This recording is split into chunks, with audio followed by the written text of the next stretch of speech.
Hello there. Hey, how you doing? Good. And how are you? Good. I think it was just a connection in the back wasn't right, but probably best I restarted anyways. We were dealing with some audio technicalities just before the show. But Yeah. Brett, with his swiftness of intellect, solved the problem just in time.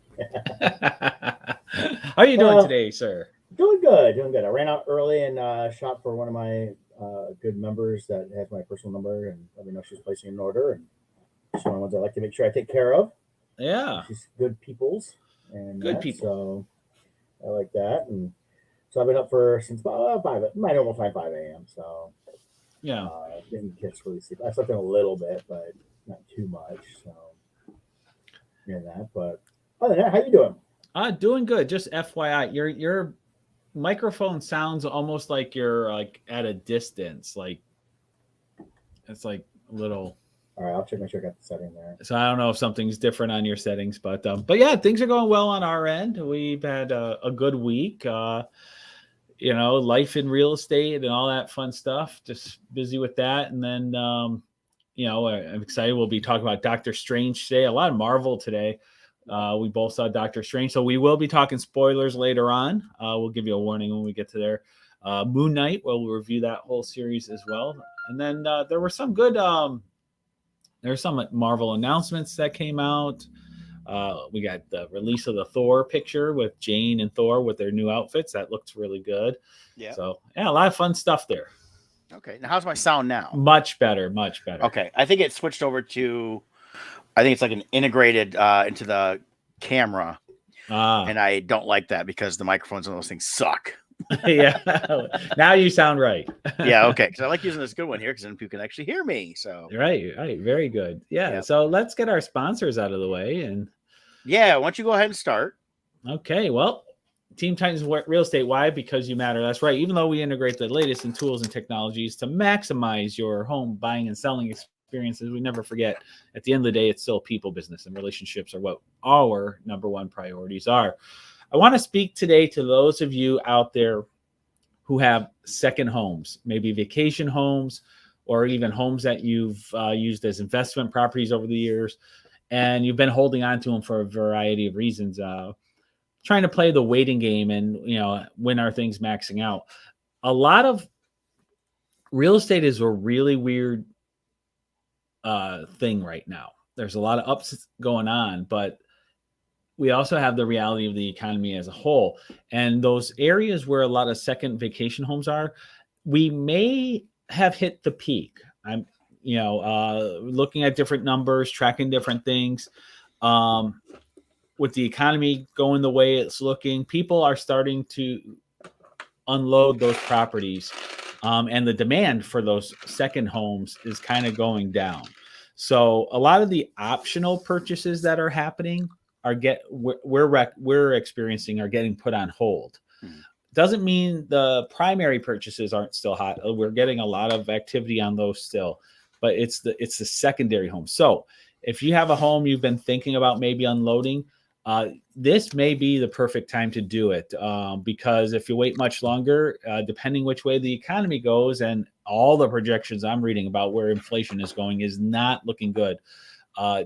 You're going to want to load that sooner than later. So give us a call. We'll review your particular house. We'll tell you what your house's value is in today's current market, so you know exactly what you get. We do a full net out sheet, so you know how much money you'll net out of the deal after paying closing costs, and just equip you with the data you need to make the right decision for you.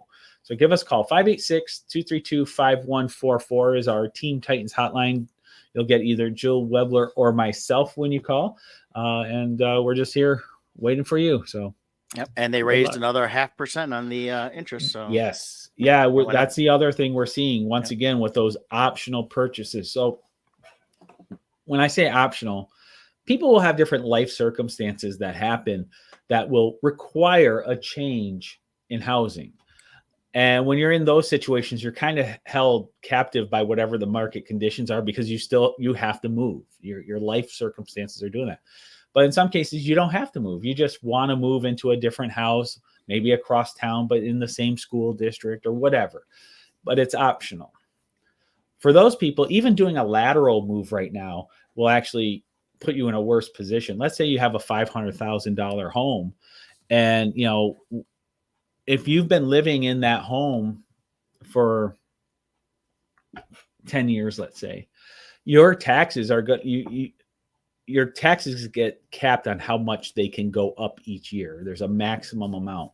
So your values in the last 10 years have gone up far more drastically of a percentage rate than what your capped taxes are.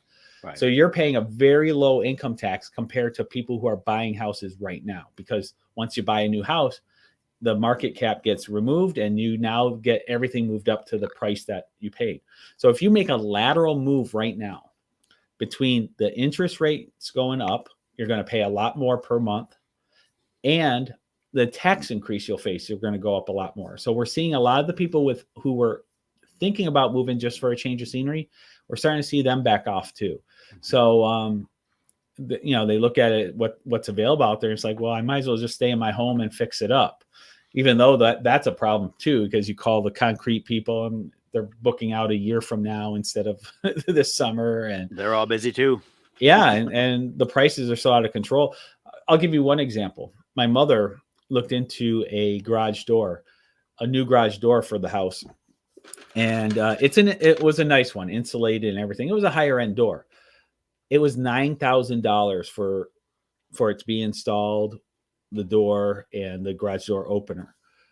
And according to the gentleman who was telling her, he said 1 year ago that same exact door was $3,000. Mm-hmm. And it cracks me up. The government keeps putting out this 8% inflation number. We all know that's crap. There's not one thing. Food is way above 8%. Mm-hmm. Gas has doubled. I mean, I literally every day watch them. I watch every day at the store when I'm shopping. They're changing prices constantly. They have people that's all they get paid to do is change prices. And literally I watched them change from it was like I forget which bread it was. It jumped up like 40 cents from the previous price, and it wasn't the sales sticker before. That was the regular one. He just flipped the old one behind up and then put the new one in front. Yeah. Eggs at Meijer, the cheapest eggs they have are the penny saver eggs. Yep. Those are now, when I went the other day, I think they were $2.19, I think. Depends on which store you go to. One of the stores I go to, they were $1.79, but then another one was $2.19. But the penny saver ones used to be much lower than that. Oh no, they were 79 cents. They were 79 cents now. But to look at the regular Meijer eggs, and they're up to $3. Right. And those used to be the ones that were $1.49. Yep. And so eggs have doubled. So don't buy this BS crap of 8%. That's because they've manipulated the formula over the years. They're like, oh, we're at even during the Jimmy Carter years, there were way more things in that formula. So we are actually way above the Jimmy Carter years in inflation. It's just they've taken out so many things from the calculation to manipulate the results. We're way above 8%. But that is bleeding into real estate to the optional person. They are choosing not to go. So we're going to see some fluctuation going on, but give us a call. You may be at the peak of what you can get for those second homes, those investment properties and vacation homes. So if you want to unload them, give us a call. Once again, 586-232-5144. And then we have Larger Family Chiropractic Center PC located in Belleville, Michigan and Dexter, Michigan. And they take great pride in providing the finest chiropractic care to each and every patient, offering on-site digital x-rays, massage therapy, orthotics by foot level, young essential oils, aromatherapy, full line of vitamins, all in a family-oriented environment. Give a call, 734-697-4244. Visit them online at largerfamilychiropractic.com. We have a link at Odd Musings for you. And of course, you can visit them on Facebook at Larger Family Chiro. Something they have going on, and I've tried this. It's a neat little thing. It's PEMF, which is a magnetic therapy device. They kind of attach it to you, and you can feel like the pulsation go through, and it kind of helps out on a lot of different things. I'm not going to go too much into this because that's something you want to deal with them with. But basically, it's designed to be non-invasive and optimize your wellness, enhance the body's natural recovery process, assist with muscle fatigue and discomfort after exercise. It supports general relaxation, more energy, helps amplify athletic performance. It's not a new technology. It's something they've just gotten into the practice in the last couple of years. It does not hurt. I've tried it. So people that worry about electromagnetic stuff, there's no pain involved there. But if you're dealing with some different types of pain from working out, different stuff like that, talking about this as an additional part of your health and wellness. And that's Very over at Larger Family Chiropractic Center PC. And again, you can visit them online, or you can give them a call at 734-697-4244. On a side note, I do not believe if you ask them to exceed the safety limits, you will get the powers of Magneto in the magnetic therapy. I tried. So, on a side note, though, in all seriousness, the magnetic therapy, magnets have been incorporated. There's been a lot of things, like even you can buy things with magnets in it to help with pain and different things too. So there's definitely something to that. I definitely am not knowledgeable enough to speak on it, but it's not like it's this crazy new technology. It's something that's been around. And no, 20 years ago, I was turned on to one of the products, Magna Block's no longer around, and I bought a couple of the just the wristbands with that, and I noticed a big difference on just having them on for a couple hours a night, just right when I'm not doing anything, in terms of helping with like carpal tunnel, things like you're doing a lot of typing and things like that. So something like that is definitely worth investigating. I've actually thought about they're doing a 25% off special on that right now through the end of May, and I'm actually thinking about I've talked to Dr. Anna next week when I go in and say, hey, what's the deal? What's the pricing? And I may get a little bit of that because I've noticed a couple of little changes in how I am physically, and I said maybe this will help out a little bit. With some of that stuff with aches, muscles, stuff like that, with the extended dampness and coldness we had through this year. And now we're 80 degrees last few days. It definitely throws me off. I'm loving this 80-degree weather. My body's actually feels a little more relaxed, but I'm still tense and tight in certain muscular areas. So I'm going to see if that's going to help out with that, especially around my feet and ankle area where I have a lot of problems just because of how my hips from the bolts in my right hip throws off sometimes my walking and that. So and that. But so I definitely check that out. It's well worth it. So for sure. But so both of us saw Doctor Strange. We've both caught up on Moon Knight. Yep. And I was hoping to do an announcement today of my Jekyll and Hyde launching, but as you can see, it is still in review, even though it says I will have an answer by May 10th, which was yesterday. Well, and I wish that was the only one to do that, but I've seen that a lot lately. And so for whatever reason, they're being delayed. So I can't announce this being live yet. I was hoping to do it now, but I'll keep everyone tuned. I really want this live before we go to Motor City. So hopefully by tomorrow, so I have time to do all the promotions and stuff. But so right now we're not, but I can give a very quick preview of here it is here. And we're going to have some great stuff. Got the illustrated novel, just like we had with Frankenstein. If you didn't get involved with the Frankenstein Kickstarter, I have it available here along with the Crimson Shadows books, Wretched Realms, etc. So we'll reveal all that once it's live, though. Okay. So yeah, it's. I noticed that they're doing this now on Kickstarter. I think it's because they're getting a lot of projects popping up. I go on and check it every once in a while, and I'm seeing a lot of new stuff every day. It's like, oh, here's what's new. It's like, here's 100 new books. Here's a new. So I think it's just people are jumping on the Kickstarter bandwagon a lot more. But another talk, and let me see if I can find it real quick here. I know I got a link to it. We had Bobby on last week talking about his Kickstarter. And that Kickstarter has switched over to Indiegogo. And the reason is they've gone to where it's a here we go. Got it right here. So, yep, I got it. Indiegogo, you can set it to where you set a goal, but you don't have to meet that goal to still finance it. Now, one thing to keep in mind is that with Indiegogo, you will be charged right away. There is no at the end of the thing, you're charged right away. Right now, they're at $267 on there because, of course, they had to relaunch it. They got 59 days left. They switched to a later in the summer, I think towards September release date. Yeah, September now. But you still get the digital. It's all the same rewards. Nothing changed there. All the same costs, everything else. But they are now at $267, puts them a little closer to a flexible goal of $1,000. They're probably going to do a lower print run then with this, where the other one they were looking to do a larger print run. So this is not going to be something they'll probably try to widely distribute right away. I haven't talked to Bobby directly, but that's my assumption based on the cost difference. I put the link in the comments there too, so people can go straight to it. Yep. So hey, Kevin. He was commenting at the same time. So there's Kevin. Yep. Kevin. So definitely go back, check it out. You can go watch the on Facebook, YouTube under Bardstone or Odd Musings, whichever one you'll find on those channels. The episode from last week, and you can get to. We talked about everything that's involved with it. The rewards and everything are still pretty much the same. So definitely go check that out. And I know I redid mine too. In fact, I was going to change it last week anyway, so I just changed to the one I wanted. To get some of the issues. So yeah, I still got to get on and fix. Since it changed over, I got to redo my my pledge. Yeah, under the new one. So that's hopefully going to be today. Yeah, I wanted to show this too. Our friend Kevin Meinert. Let's see here.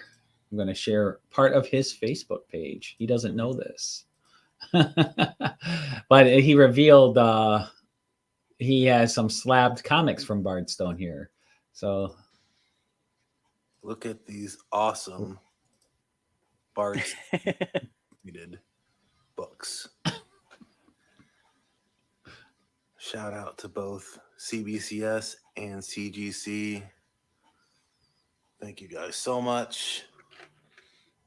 So happy. Can't wait. See people at conventions. We'll show these beauties off. So there we go. Awesome. Kevin with his morning voice going. He filmed that at like 5 a.m. or something. Yeah. And I haven't seen them in person, but man, they look good. They look good in the video and in the pictures he sent us. I'm definitely excited to see him in person. 9.8 solid. We got a couple 9.6s that he didn't show there. I think we have a couple 9.4s as well. Getting a 10 is darn near impossible. It happens, but it's very, very rare. It's just the way it is. They can always find a slight imperfection somewhere that drops it down. So, and they have to be careful because there are people who are critics of the various companies. People have their favorites, and they will try to catch these companies. They'll send stuff in knowing certain flaws, and if they grade it a certain way, they'll do a video saying, "Look at they gave it all this, and it should have been all that." So they're going to be critical for their own reputation, which is good because when you get a high score, it helps it to stand because they are being critical. So 9.8s are excellent. They're great. That's a really good score. So I'm happy with those. Yeah. So I mean, it's definitely a doable thing. It's to get a higher one, but there are one thing to keep in mind is even with the grading, it is still subjective to a person's thought, how they feel. There's nothing that is exactly right on all this stuff. So yeah.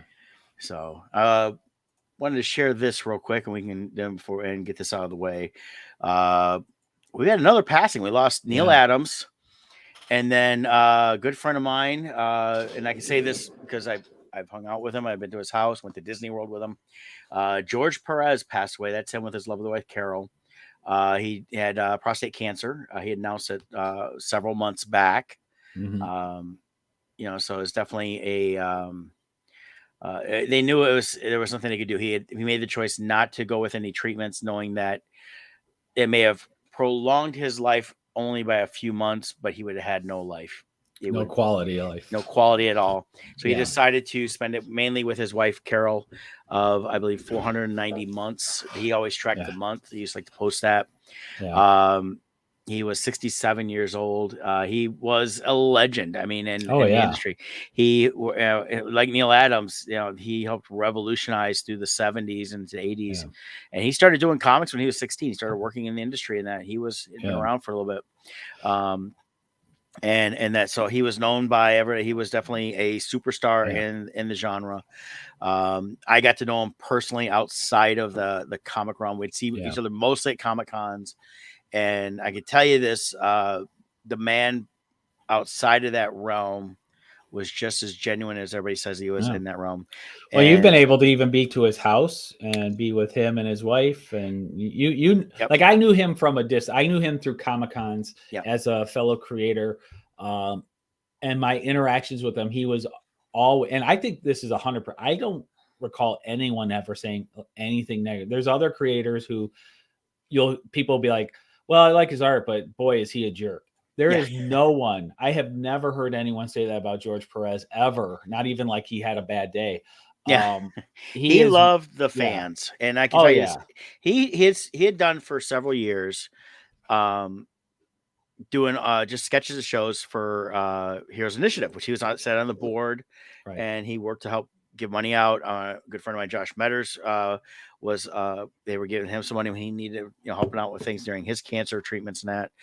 And that, I like Heroes Initiative. They try to help the actual people that work in the industry when they need the help in that, because a lot of people aren't going to make money and have stuff like it. George created some characters, iconic, Nightwing, the things they redid with Teen Titans, stuff like that. So he actually has some creator stuff where he gets residuals, and not all creators get that. But George, he did that for years, and then I remember he switched to where it was just for himself, because he, things had changed in the industry. He was at a certain point, and he's like, okay, I'm not getting residual stuff like that. And he talked to us initially. They said, no, you go take care of your family, you and your wife. So he started doing the $40 head sketches. I mean, how many of these guys or legends are doing quick head sketches for $40? Oh, I mean, and his line would be huge. Yeah. He had such a huge line. Because so many charge hundreds and hundreds of dollars, and they can only do a few. But he does these quick head sketches, and when he's doing it, he would chat with the person the whole time. Yes. So you got that in-person moment. Everyone I see was posting any of those pictures they got from him over the years, and said the same thing. I talked to him for like 15 minutes while he did this. This was so awesome. They got to ask all the questions. They got to get his insight and stuff, and what he thought of this or thought of that. So I mean, that right there showed how the man was. And like I said, I my first personal meeting with him outside of knowing him at Comic-Cons was the day I met him, when I was with some other people, and George and Carol came and went with us to Disney World. So I got to spend the day with them, and that's how I really get to know Carol. And as George introduced me to Marv Wolfman, he looked at Marv. He said, "I want you to meet my friend Brett." And he goes, well, he's really Carol's friend, but he's my friend too. Because Carol and I we are close, or we have been close to the shows and good friends, and we chatted. She always sends a birthday card and stuff like that. So I have yet to reach out to her. This is one of the hard things. It's like, what do you say? And I can send the normal condolences, but I'm kind of waiting things come down. I'm going to email her at some point and just say, I'm here if you ever need me. And right. Because I think that's what she's going to need. They don't have any children. They have tons of adopted and some family, nieces and nephews. Some of his, I believe he's got a couple brothers alive. His parents are actually still alive. George's were. They're in their 90s. He did go and see him a few months ago. And that, because I kind of followed everything going on here. So, but great George Perez, unfortunately, has passed away. And while his art will live on, unfortunately, we will hopefully maybe see him in the afterlife. Yeah. And I think also, I really liked the way the industry treated him these last couple months. Like, they really wanted DC Comics, Marvel. They did things to make sure he knew how appreciated he was, and they put together this really cool sketch jam of like all of these major artists drawing all the characters that he used to draw, and put it together in this big piece. And he got to see that, and it show his appreciation for that. So it was nice. I mean, he knew his status, but he wasn't cocky about it, and wasn't. He was still part of the community. He wasn't like, sometimes these people, the bigger they get, the more isolated they get.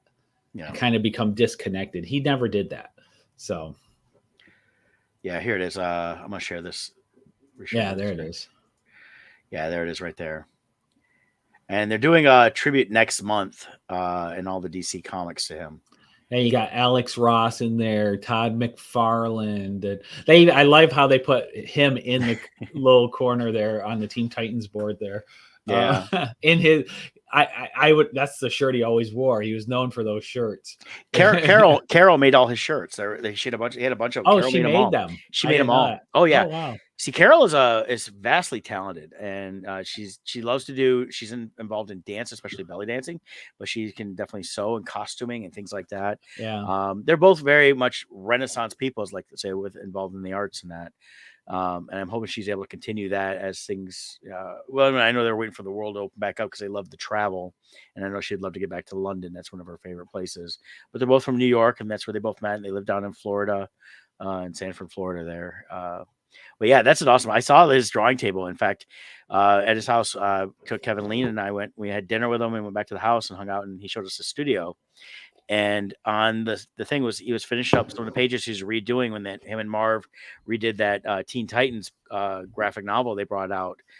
Gosh, it's been like 8-9 years ago now. I got it somewhere in my other room in my library there because I bought it and had him sign it for me. So one of the trademarks too of his work is the sheer volume of characters he could fit into a panel. Oh God, and you could tell who they are. There was like no like, well, you can kind of tell this. There was detail and everything else, and yeah. So it's just crazy. And in fact, so that tribute piece is kind of fitting with how many people are in there. Well, and the thing was too, is he doesn't draw in like we draw in 11 by 17. He drew bigger boards. Yeah, he did like the older school boards still, and nice. You know I think it was 12 by 18 or no bigger than that, probably 14 or something. Oh wow! So you had to draw bigger, and then of course they could shrink it down when they needed to, and right in that. But yeah, he's just a great guy. Like so, when I took Kevin there, we were talking for an hour or so up in the studio, and he was showing us stuff. He loved to do some video work. And I can't think of the book. It was some book, and Kevin mentioned it. And he pulls it off the shelf, and he's like, "This one here?" He goes, "Yeah, I love that book. I got to get me another copy." So George just gave him that copy. Oh, wow. I mean, that's how great he was. So, and I consider myself fortunate that I called him a friend, and I can definitely say my artwork does hang in his house somewhere, or did at one point because Carol got a hold of one of my group pictures, and I sent it to her, and she really wanted it. Yeah, very nice. So, all right, so we got some more talk. Let's talk a little Moon Knight. Yeah, Moon Knight, huh? Let's see here. I've got a little screen we can put up. Yeah. So Moon Knight had its finale last Wednesday, and so how about you just give your initial review of the overall season? What did you like? Didn't like? I really like Moon Knight. Now I saw a lot of people complaining about this show left and right online. They didn't like it. It sucks. I don't, and of course, none of them really say what they want. Here's what I thought they wanted. I think they only wanted to see Moon Knight as a so not trying to go. No, I'm trying to. It was the setting was there we go. Now you do it. There you go. It was making it full screen, and I'm like, I didn't want full screen. Yeah. This is my thought. People that were complaining they didn't like the show weren't paying attention to the fact that there was a lot of story in this, and they were setting up a lot of mythology behind this character, more than just here's this character and he's a guy that turns into Moon Knight and he can whoop butt and throws these moon-shaped things and all that stuff. And we saw two versions of him throughout the whole thing. We saw the one right there with the suit, and then the other one that was kind of more of the classic Egyptian style robes and things like that, or to appear that way. The suit was more of a modern thing because he had two personalities we saw for the most part through the entire series. Mm-hmm. I personally loved the fact that it delved into these mythologies. They were building a story, trying to build a backstory here, more of a history. Because this is a character that, probably 90% of the people out there that watch anything superhero related don't know about. And even those within comics, like, oh, I know who Moon Knight is, but most of them probably haven't even read it. I haven't read a whole lot of Moon Knight. Well, now I want to go back and read it. So for me, for instance, way back when in the 90s, maybe late 80s, but I think it was 90s, when I was really into comic collecting, I read Moon Knight a lot, but honestly, I don't remember much of it. I love the action. I love the way it was drawn. Back then, I really liked the Cloak and Dagger series, Moon Knight, and there was a bunch of others. And Moon Knight was a really cool character, but I don't recall them going really deep into his background. I think he was just more like this action superhero, kind of like the Marvel version of Batman in a way, fighting crime. I believe they had a little bit of that stuff there, but it wasn't probably not as fleshed out as they did even in this series here. Or if it was, it was more in the 70s, and by the 90s, they weren't refleshing anything out. Like I remember Mark Spector, but I don't remember these other alternate realities. But reading up on it, they've had those in the comics, but I just only remember Mark Spector. So well, a lot of the stuff I've been seeing sounds like a lot of the stuff was taken more from which I forget which run it was, but it's a late 90s run, is where they kind of pulled a lot of this stuff from. Yeah. So this is where we had the Mark, and so here we go.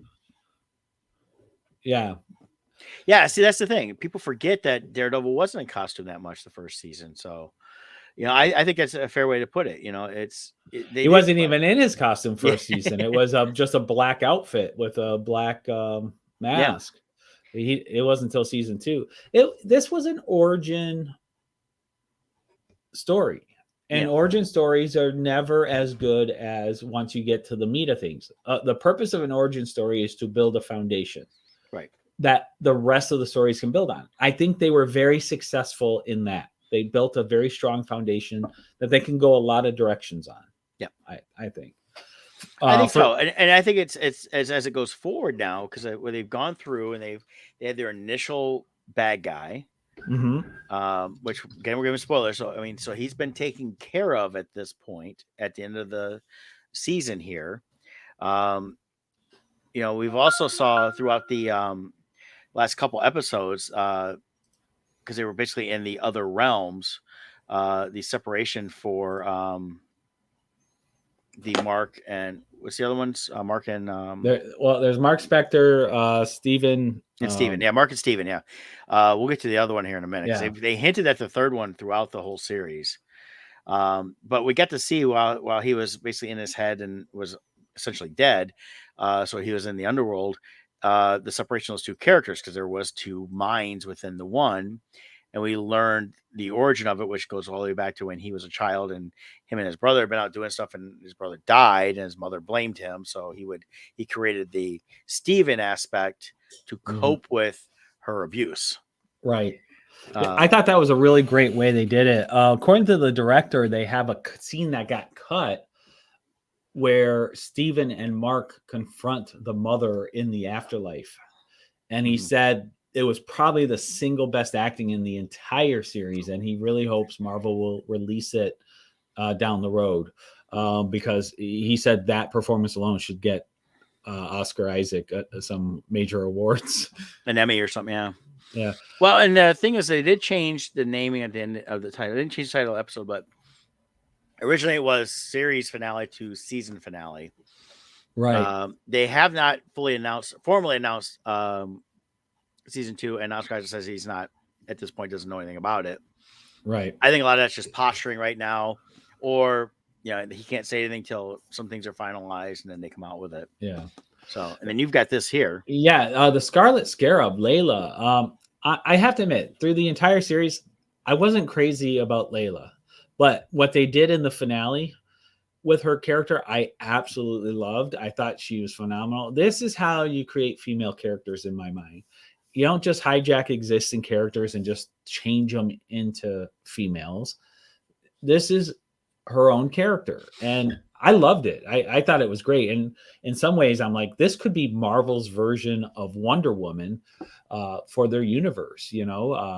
Her fight scenes were spectacular. She got to do a lot of moves similar to the Falcon, but with utilizing the wings in combat. But she had her own unique style at the same time. It wasn't just they copied the Falcon.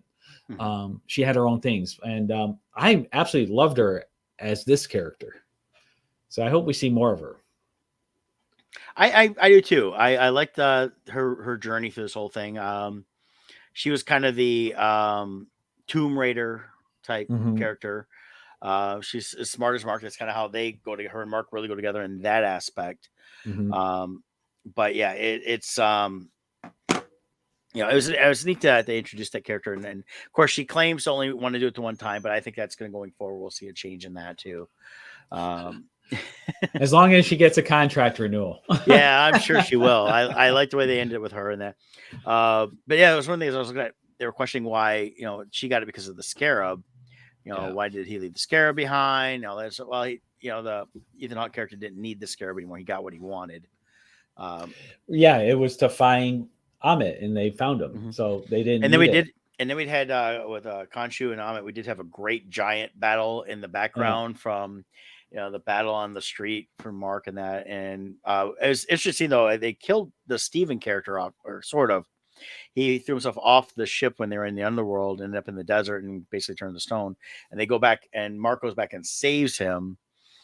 And when they come back out and brought back to life, they some things that changed where they had two hearts, and then now they were one because they were kind of working together as they dealt with their issues and all that stuff. And then when they came out, it was neat to see how they could flip back and forth, and they were starting to work together. As the Moon Knight character. so it was as they kind of resolved a lot of stuff we saw through the whole series so far of that conflict between those two characters. And then Right. we had the after credit scene. Yes. So Brett and I both speculated there was a third personality. I didn't know it from the comics about this character. I thought his name was going to be Scott because from episode 1 on, that one museum worker kept calling him Scott. So I'm like, well, I wonder if there's a third personality named Scott. Well, it turns out it's not that. It's Jake. Well, I still From think we State could, Farm. and we could have a Scott down the road, because I mean, multiple You never personalities do kind of spread out of the way, and they dealt a lot with the psychological aspect of that. They had people that know it, so they weren't trying to belittle it or anything. They wanted to give it its proper treatment on that. But you know, Yeah. at the end we see Jake, and Jake is kind of a hardcore killer. Yeah, that was Khonshu's secret weapon against Mark and Steven. Should they ever turn on him, this was his ultimate personality that was loyal to him.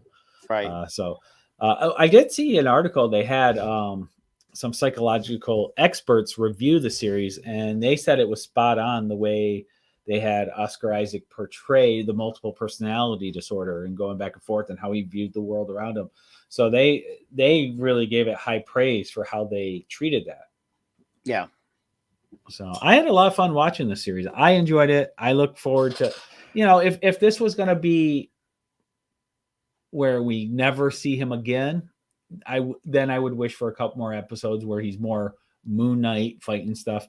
But I really don't think this will be the last of him. I think we'll see him again either in his own series or merging with other series.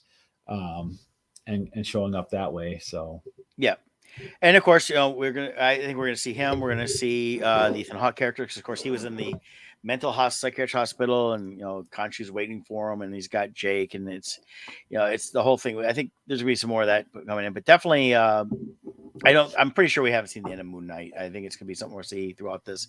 It's interesting what they're doing with all their different series. Marvel is, some series are here's one season, that's it. Others are going to be a couple seasons. We know we're getting a second season of Loki coming up. Right now, I got a list from Nerdist for the rest of this year. They don't have dates and everything, but we got the Ms. Marvel coming out June 8th. That's the next series, I believe, on Disney Plus. And then we have Thor: Love and Thunder coming out July 8th. That looks like they have new teasers on that. Sometime later this year, we get She-Hulk, a season 2 of What If, Secret Invasion. November 11th is the Black Panther Wakanda Forever. And then around the holidays will be the Guardians of the Galaxy holiday special, which I just think is just interesting. Yeah. It's a shame they can't get B. Arthur to sing in it. So we got a few things this year. And then next year we're supposed to get like the Loki, and they'll do a bunch of other stuff they've talked about. But I think it takes us into the Doctor Strange. Again, spoilers here, so if you haven't seen it yet, sorry, you should have went and saw it like the rest of us did. So, but it was the number one movie over the weekend. Did very well. Most people I saw it with seemed to really enjoy it, and it did what I thought it was going to do. It kind of raised more questions than answers. But it did wrap up a lot of the storyline within WandaVision. Brought to a close her little bit from that. But I think we'll see her again. I don't think she's going anywhere. So yeah. But overall, I enjoyed it. But Scott, your overall was? Well, I have to rate it in two different ways. As a standalone movie, I thoroughly enjoyed it. I had a lot of fun and loved everything about it. It was an enjoyable movie. But so on that regard, I give it like an 8 or maybe even a 9. It was just enjoyable. But the problem for me is it's a Marvel movie. And this universe is supposed to be connected. And Marvel was masterful at doing this for 3 phases.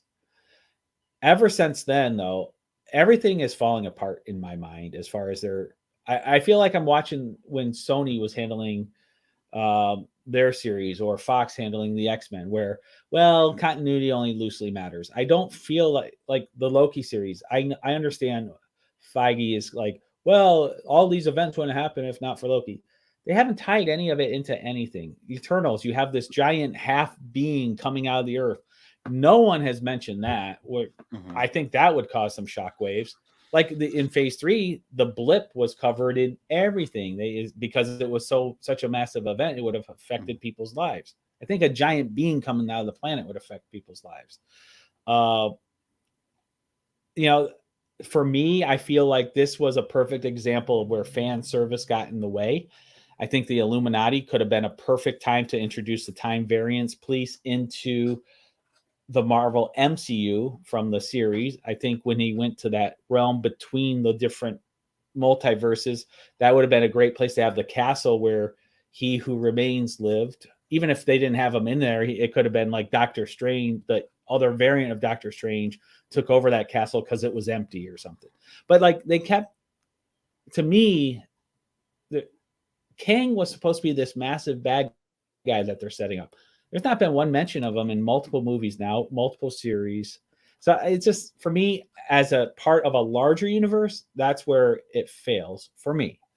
And I completely disagreed on that. We talked a little bit about that last night. My thought is this: they didn't need to introduce any of that, and the reason is they have multiple movies going to. If we go back and look at the first phase of Marvel, they had some little nuances they were throwing in, but most of them were just standalone movies to introduce the characters. I think what we're going now is we're in this phase now of we've got to introduce this multiverse. They're spreading that out a little bit, and they have more films. So we have Thor coming out this summer.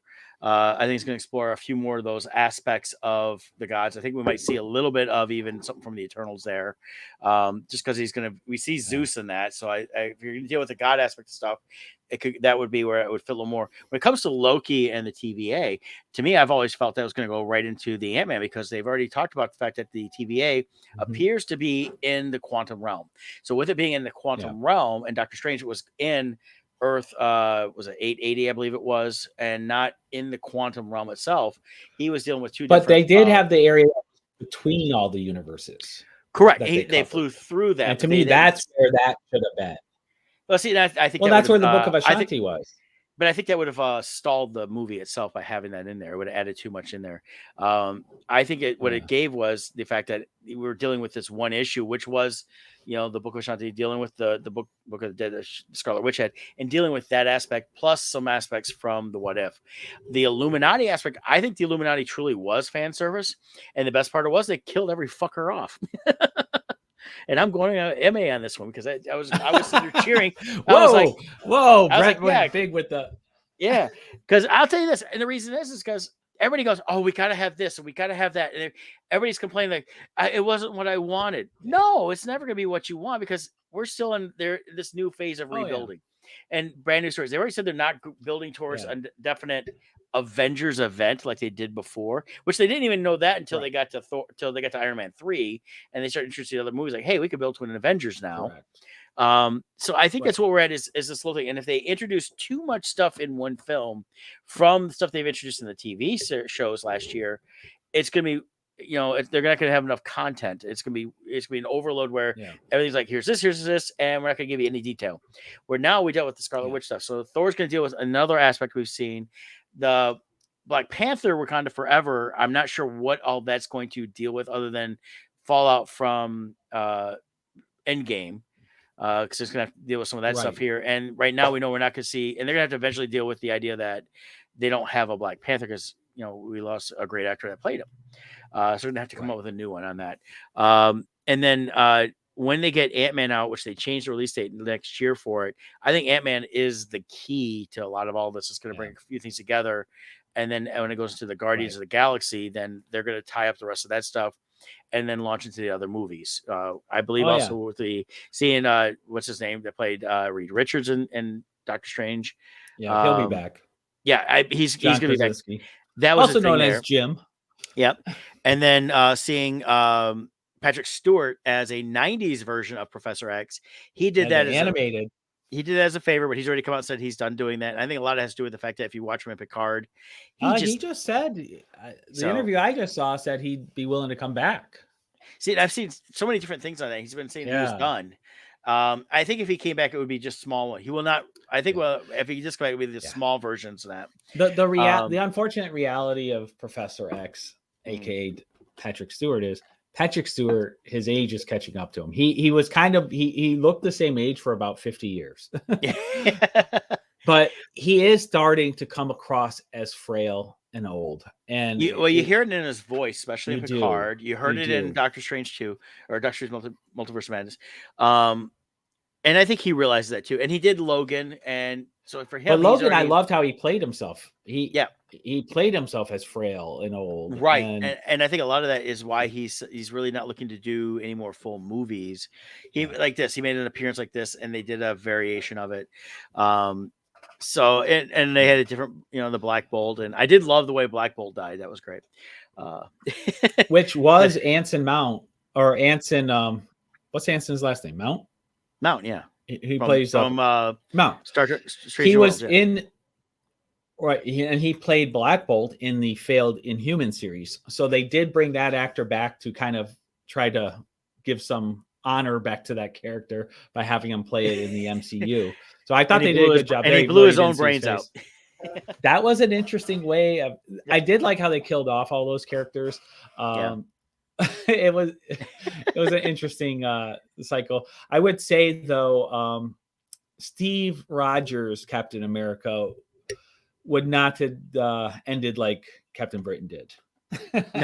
No, that was a little thing on that, but it was nice to see the live action version of that. It was. So what we learned is their universe is not as good as ours. Right. 616 is the best universe. But I think the movie did exactly what it needed to do, and I think it was going forward where it's just like the series. People were complaining like first couple episodes of WandaVision, Loki, and now of course you look back and go, oh, it was great because the ending tied everything back together, and that's what I think we're seeing what the movie aspect is. I hope we see his that. aspect. Yeah. I think we will. I don't think we will. Plan. So because Feige is on record saying he wants this. He doesn't want the movie so connected anymore. So no, I'm know. not saying they're going to be fully connected the wrong way. I'm saying things that we've seen introduced will pop up along the way. I think we'll see that. I really do, because I don't see that. But he's also trying to do more these standalone films. Here's this story, and that's exactly what I think Kevin's got it right here. The movie was like a standalone comic issue, or I would say even a run, a miniseries. But that's exactly my point. Is as a standalone movie, I absolutely loved it. Yeah. As part of the larger, it failed for me. I don't think we're going to see the larger as much anymore, though. I think what we saw through phases 2 and 3, I think is done completely. That's my point. And we're not going to see that anymore. So constantly saying, well, there's no big overall thing. And it's a disappointment. And if you want that, it's a disappointment. No, but this is the problem is they can't have it both ways. Either make the movies disconnected, like Robert Pattinson's Batman. There's no connection to the other stuff. It's a standalone. You can watch it that way. But they're trying to have it both ways. They're trying to act like it's all connected while not connecting. That's my problem. But they don't have to connect one everything. or the other. I don't think they have to connect everything to still be connected, though. But global changing things like Moon Knight moving the entire sky, where the whole world is seeing it happen, but for some reason none of the heroes see it. Giant creature coming out of half the earth and stuck there. Like, you can't do these global changing events and ignore them. That's my I know problem. that too, but I don't think they have to be addressed right away in the next movie that comes out or the next series. I think if a giant creature came out of the earth, it right away you'd be like, "Holy crap!" But it also depends on where at in their timeline of stuff that all this takes place. That's true. So, and as I said, I think you gotta give it time. I think we'll see some, they will connect to some of that stuff down the road, but it's not going to be a permanent like we saw, especially up through Endgame and even into Spider-Man was, stacked on top of each other. Each movie had to pick up from the last one. That's where we're going to see a difference. I want to ask your opinion on going back to Moon Knight real quick. Did you notice there was supposed to be, I think, 2 cameos referencing the Eternals in the series that they cut? I had read something about that. And now they're trying to claim the director didn't want it and the director removed it, but I'm wondering how much of it was the response to Eternals. They decided. I almost guarantee it's the response. I think they're going to. I wouldn't be surprised if the Eternals they minimize that, and eventually if they talk about the guy coming out or whatever, it's they just like, oh yeah, this popped up out of the thing. It must have been an ancient thing, and they completely just ignore it.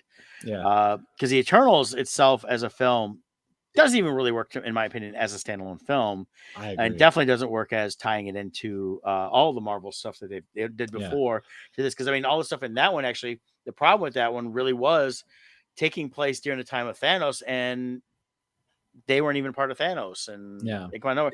So none of that made any real sense. I think we'll see some minimal tie-in stuff, but I think they're going to move away from that, realizing that it didn't work.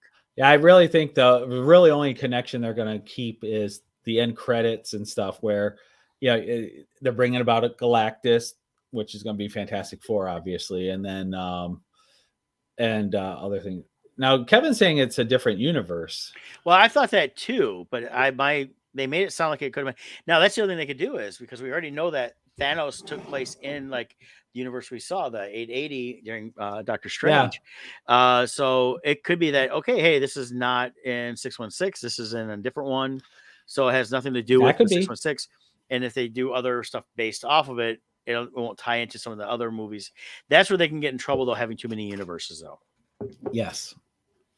So they have to be careful with that. So yeah, I agree. Because even like with the Flash TV series, where you got to be careful is, in the Flash, they kept relying on time travel. Yes. And so like they would have a major death of a character, but then it's like, oh, don't worry, we have another one from Earth 3. Oh, here's one from Earth 4. And it takes away for the viewer the danger of their character, because they'll just bring them back as another variant. Yeah. And so you got to be very careful and use it sparingly. Otherwise it becomes a crutch. Oh yeah. And that's I think that's part of the problem that I know the Flash is supposed to come back in the fall. I noticed the CW has canceled just about everything but the Flash. I think Flash is the last remainder. Pretty much last one standing. Yeah. And I stopped watching the Flash a couple years ago, and I liked the Flash the first few years, but it got too much of the time travel stuff, and it felt redundant. They were just constantly, and here's another, reverse Flash, and here's another, and it's just, come on, guys, I wouldn't mind if they brought that Flash though into the movie verse. Yeah, I like him. I like Grant Gustin as that. Yeah. So, speaking of him though, did you see the movie on Netflix that he did? No. I saw he was in one, but I did not see it. I'm blanking on the name right now. And I'm going to find it real quick here. Rescued by Ruby. It's based on a true story. It's about a guy who wants to be he's in the police, but he wants to have a police dog and be part of like the drug, or where the dog goes and rescues stuff like that. But it's based on a true story. And he gets this dog from a shelter. So it's a family-friendly movie. Came out in March on Netflix, and it's called Rescue by Ruby. Just a nice little family movie, and I think he did a fantastic job in it. And at the end credits, you got to watch. They show some pictures of the real Ruby and the real guy. So that was pretty cool. I like him. Yep. Just to jump back to Doctor Strange real quick. Another side aspect away from the Marvel aspect of it is Sam Raimi. He got to work in kind of a backdoor his Evil Dead universe into the Doctor Strange in a way. It was really cool to see his, he's kind of going back to his roots of Evil Dead with like the creatures that were coming, the book of the damn souls or whatever that were coming out. Yeah, I mean, the horror aspect of the movie worked really well. Yes. Sam Raimi brought that aspect of what he does to it. And it was nice to see Bruce Campbell in his little bit as a hot dog vendor. Yeah. Oh, yeah. And he has 3 weeks, going nuts. And then the very end credits, and it's over. And then everything goes black. Yeah. I love that end part. People were complaining about it. I'm like, no, it's perfect.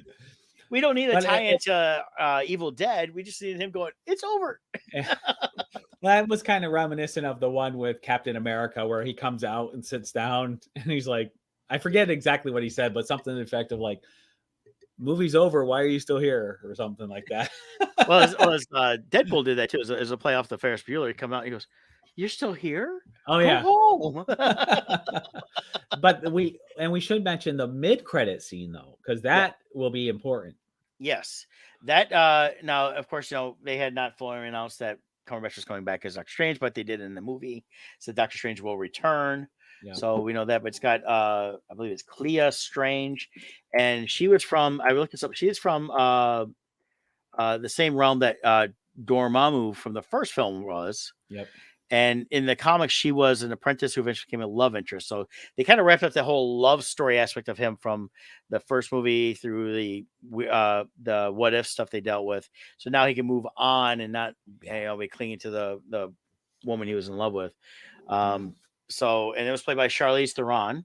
So she's making her appearance in the Marvel universe. So yeah, I was surprised to see her. They really kept that one a secret. yeah, I never heard anything on that one. So Yeah. But according to like some stuff here, it says that she's the niece of Dormammu, the giant floating head from the first movie.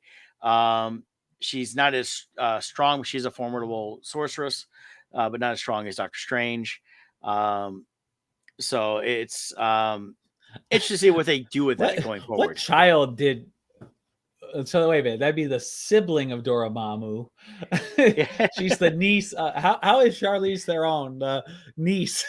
I want to see what reproductive thing happened here to get. Well, that right. I looking on like Wikipedia here because I guess I was not familiar with it at all. It mentioned that she was a nameless character for a while. She was referred to as a captive female, mysterious silver-haired girl. It could be. It says Dormammu's sister mimics her brother's tactics and goes after Clea as a way of hurting Strange. So I think it could almost be like a Thanos type thing with he had his daughters, but they weren't really his daughters. There you go. So that kind of reference there. So, but yeah, so that was a neat little tease, and then of course they took off when it opened up through to what they're speculating is the Dark Realm. Yes, I speculate it's either Dark Realm or part of the Quantum Realm. At first, for a moment, I thought because I wasn't familiar with that character. She had like this blade, like energy blade or something on her arm that she used to open up the dimension. And for a moment, I was thinking, is that Psylocke or is it Psylocke? The one that Psylocke, what's her name played in. So I thought they were introducing mutants at that moment, but later on, I found out who the character was and all that. So, but yeah, I saw it in the credits, so I had to look it up. And again, I was not familiar with that character through the Doctor Strange stuff I'd read over the years. So, but yeah, so I think it's a great little add-on to that. So, and then we'll talk more next week about we both finished watching Ozarks. Yeah, we'll talk about that. That'll be fun. What else? Then coming up in 2 weeks, I just finished rewatching the third season of Stranger Things. We got the part 1 of season 4 starting on the 27th. I think it is. And these kids are going to be 30 years old in this season. Feels like forever. The trailer they released, it looks like they do a time jump. So looks like they're in high school now. We noticed, somewhere it looks like the group is kind of we know that Elle is gone, along with the one that disappeared in the first film with that family. So the ones that are left, it looks like they're not as tight a group as they were because as you get into high school and one gets into sports, stay geeky, so it's not all the same type dynamic. So it's interesting to see that. And then we know from the end of Stranger Things 3, Hopper's in. And they did a teaser. He's in Russia, and then also they had a. He's becoming the Red Guardian. Yeah. He takes on the name Alexei, just like from Stranger Things, the Russian. That would guy. be awesome if they tied that in that way. That would be love awesome. That. Well, the Upside Down could be part of that dark world. Yeah. But we know that the Russians are dealing with that because they also have their own Gormagon or whatever. And there's some kind of new creature they're revealing from D&D this season. I forget what it was called. But we showed a picture of it. At the end of season 3, I forgot they show at the end was the last little scene was the creature coming through, and it's the creature from the first season. So one of those type creatures, anyways. And in real life, part of the time jump is because in real life, COVID happened. So they were supposed to be filming then, and they got delayed like a year or something. Year and a half, something like that. Yeah, so the kids are just, Millie Bobby Brown, she turned 18. They're all like 18, 19, almost 20 years old. A couple of them are. So they've got to, I think that's why they're doing this 4 seasons split up like it is. There are time jumps. And then the talk was that after 4, they were just going to do a movie to wrap it up. Right. So we'll see if they're still going to do that, if they're going to do something else. But I think getting close and close to the end of the 80s where all this takes place. So definitely looking forward to that. I wonder what the big pop culture, they always tie in a major part of pop culture into Well, it. Like Ghostbusters was the last one. Star Wars was before then. I wonder what the it'll be. second one was Ghostbusters. The third one was The Mall and Back to the Future, because it was set in Back to the '85. So if they do a couple year time jump, what was big in '87? Probably hitting like Willow and was around that time, and a couple others. So we had to see what was '87. Terminator was when did the Terminator come out? '84. Okay. Yeah, so we have to look at like what '87, what some of the big movies then, because it's still, they won't do like I don't think they'll revisit a sequel, so we won't see like Ghostbusters was '89 anyways, but then and even the Back to the Future was '89 for the second two. Actually, movies. when was the John Hughes movies? Let's see. Well, They Top started Gun around. was- They were '83. Top Gun. Okay. Yeah, Top Gun was '86. I'm looking at Yeah. the list right now. Lost Boys '87. Oh, there we go. I bet you That- Lost. I could see that one. That would be a good one. Breakfast Club was '85. Yeah, Lost Let's Boys. I see. could see that being a good tie-in. Oh, just this for the says fact Back that to it the was a Future vampire was star. 1989. Well, that was the That's second true? one. That was the second Oh, one. okay. Yeah, Back to the Future 2 was Yeah, '89. they just said Back to the Future on this. Die Hard was '88. Terminator was '84. Let's see. Try and see other things. So those are some of them. I could see Lost Boys though being tie-in. Yeah, I think Lost Boys is a big one. So I just pulled up popular movies in '87, where like Lost Boys, And- Dirty Dancing for girls. Yeah. But especially for the high school crowd, Lost Boys was really big in high school. I remember. Yeah, and I can see that around the geeky side of it.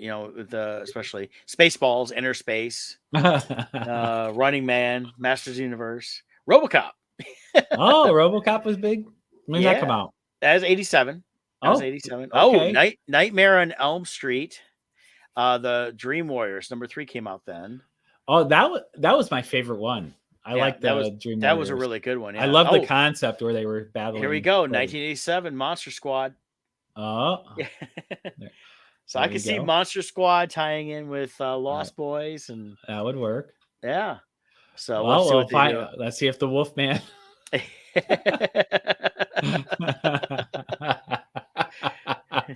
Wolfman got Nord. So I'm excited for it. I've enjoyed the first three. I can't wait for this next one. I'm not sure how many episodes are in each part, but it's definitely going to be fun to watch. Like I said, I rewatched the last season just to get myself caught up on all that. So it's a lot of cool stuff on that. Trying to think, is there anything else before we sign off here? Just stay tuned for the Kickstarter launch. Once Kickstarter gets off their butt and finally lets me launch it, I will do so. And we got come see Motor us City. at Motor City this weekend. All three of us will be there, but only Scott and I have tables. Kevin will be bouncing around here and there. Yeah, I'll be table I-26. And I'm over at D11. D11. Okay. Yep. So Sounds good. So come see us then and buy some stuff. We'll have whatever books we have available. So definitely come get some back issues before they go up in price, because they're probably going up in price anyway. So, hey, talk to you guys later. Bye. Bye.